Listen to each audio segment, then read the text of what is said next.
So I wanted to show a couple different tricks that I've used to view the data. So the first thing I would do is look at the pressure data. If you don't like contour plots, I would change this from aligned to filled and then replot it. And then you get what it looks like. I also really like the animation. So I will usually just go through and make sure my animation looks reasonable. Again, you can either do just a couple frames like they say, or you can do all frames. It takes a little bit of time, but then you get the full nice viewing. So if you hit play here, it'll recalculate them all. As you can see, it's recalculating them all. And then you can see whether or not you're getting standing waves and resonance or not. So here we're clearly not. And of course, you can stop at any time by hitting stop. So the first thing that might be useful is to just actually look at the data. So let's look at the pressure data. We can say, what's the average pressure along the back line? So we're going to say, what's the pressure here? And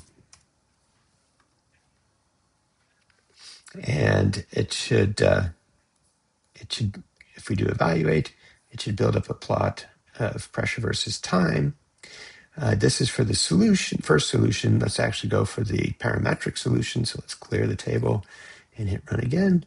And now it takes a little bit longer because the parametric solution goes through all the possibilities. I'm actually going to do absolutely nothing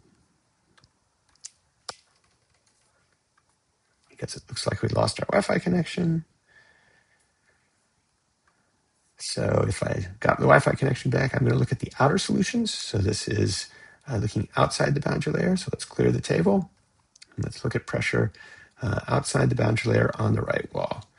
And if we evaluate that, hopefully that goes a little bit faster this time.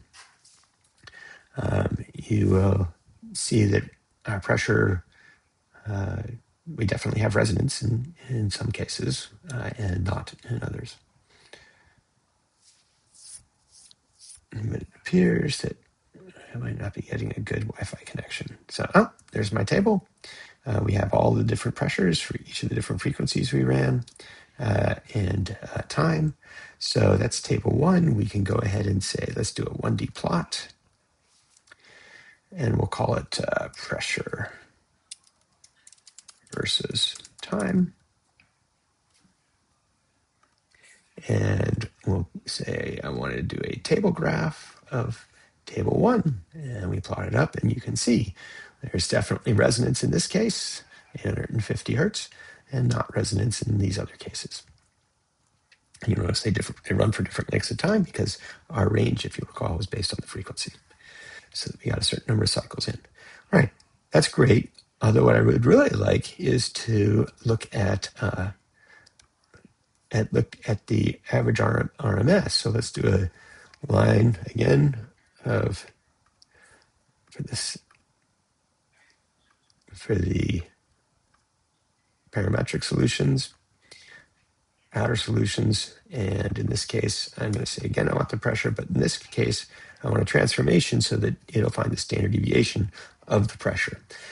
You can also do the average of p squared. That works the same way. And so we can go ahead and run that. So I'm going to clear this table and hit run. And now it'll go through and it will find the average of the pressure fluctuations, the standard deviation of the average of the pressure fluctuations. I should add that if you remember, the pressure fluctuations got greater with time until they came to some sort of constant value. So right now we're doing all. It might make sense actually to instead say, I really only want the range. And you can see it goes from 1 to 301. So we'll go from maybe 101 in steps of 1 to 301. And that will do the standard deviation of just the second half. But we can go ahead and look at this. If we again now look at, now we want table 2 instead of table 1. We can do plot table 2, and you can see I have a peak here and a harmonic peak here. So we have exactly the same plot that we've seen in the other cases. If you want to run it again without friction, say, for instance, we can go back to the creeping flow. We can say our property values and our friction we can define as being 0. And when we run it that and rerun everything, you can get another line plot and see how friction affects the resonances.